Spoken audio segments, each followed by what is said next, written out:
So this is going to be connected to the last couple videos. But I've been doing research. I've been doing research on geography and time periods and the outfits that certain battalions wore in particular eras. And I've been deep diving into this dream, this past life recollection. And from what I can tell, the only area where this kind of thing happened, where there's like snow at the top of the mountain and stone fortresses built into the rock. And I'm not sure if like the snow reached down onto the four areas like it did in my dream, or if that's one of those things where like you look up and you see snow-covered mountains and then you're on this fort. I'm not sure, but it goes from like cold to very temperate and tropical in a very small amount of time, like less than a day's travel. In, I think it was Peru.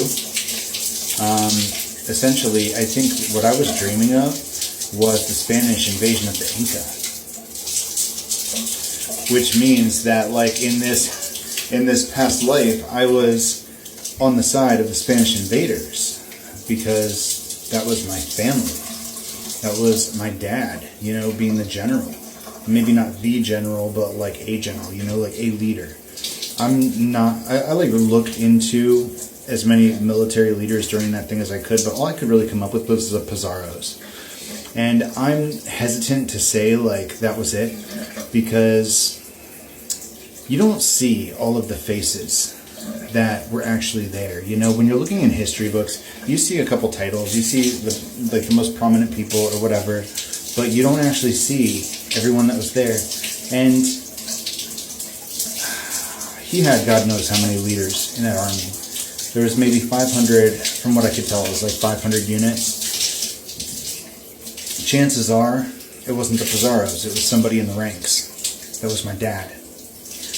And I was the son of somebody prominent, but probably not like the head figure. I mean, you never know. It could be anybody. But they campaigned through the Andes, taking village after village, which would explain why I was stationed in a village where it was tropical, where there was snakes. And he was in the elevated, secured base up on the mountainside, where they were planning these strategic meetings.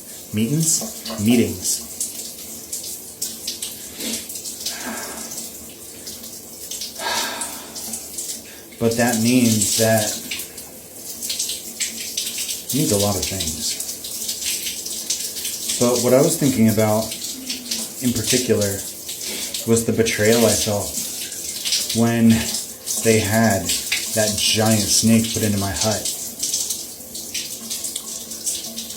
My own family, that's what I kept thinking. My own family, my own blood would do that to me. And I was never good enough for him. I was never good enough for him. My father in this past life, I knew even then, in that moment of rage, and I kept on thinking my own family. Like, in his mind, he was making me better. He was trying to make me the best soldier that I could be, the strongest man that I could be. But he went about it in such a toxic way. And there was no joy in him. It was all duty, all pride, all honor, all strategy, all warrior, which is respectable to a degree, but I was so much more than what he saw me to be. And this is one of the few past lives that I've gotten a really good look at. My other one, I was a woman, and that one was later. That one was in like the late 1800s, early 1900s, as opposed to this one, which was the early 1500s. But I was never good enough for my parents in that life either. And I was furious at the way they treated me, the way they looked at me because I was a woman. like I was less than, like I was only capable of so much. Like they could predict what I was capable of at all. They didn't actually know me. They wanted me to be this like perfect image of somebody that would make a good wife, a good member of society, somebody that was well-read and poised and intelligent but not too smart, charming enough, witty enough to be charming but not actually witty enough to like knock you on your ass verbally. And I was so willful. I was so angry in that life. I'd just run off into the woods and just stay there. And I did that in this life too. You know, I had to deal with this fear of snakes and never being good enough for my parents, and like running off angry and just sitting in the forest for hours. I did all of that. These are all things that came with me when I transmigrated. And I have every reason to believe that the amount of memories that I have from past lives will grow. And even when I reincarnate again, I'll probably remember this too. But similarly, I won't be me in that new body. It's not going to be as if my consciousness literally jumped into that body.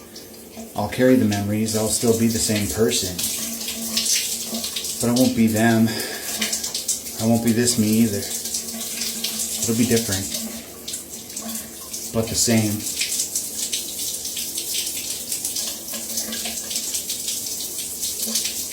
And I think the point that we're supposed to be remembering here, because if Spirit wanted me to be focused on, you know, like we were talking about with the seed and the mission and the 777, all of that was happening right around 1902 when things really shifted. And it makes sense for me mentally to think I should be looking at Celia's life. That's the memories I should be really examining here if I want to get a good look at that time period. Because late 1800s, early 1900s was her era. That's who I was then. But this life, this was the 1500s, early 1500s, like early mid, when the Spanish invaded the Inca. They toppled an entire empire, an entire dynasty, and they didn't hold it either. They were also taken down by their own rivals. But that's not really what's important. I think that the themes here are what's being brought to our awareness. Our relationship with parental figures, our ability to conquer fear, our willingness to do what needs to be done against our own better judgment. Because I don't know this guy's name. Whoever I was in this life during the Spanish invasion of the Inca, I don't know his name. Not yet, anyway. I know what he looks like, but I don't know his name.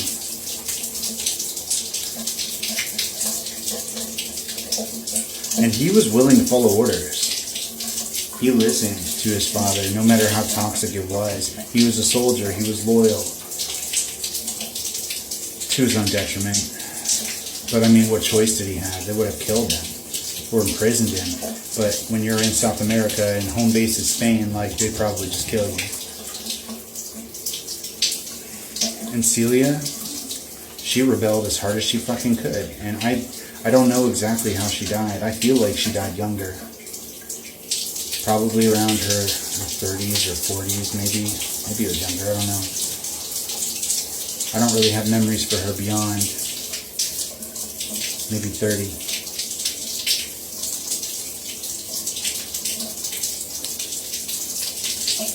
But she rebelled, and I would not conform at all.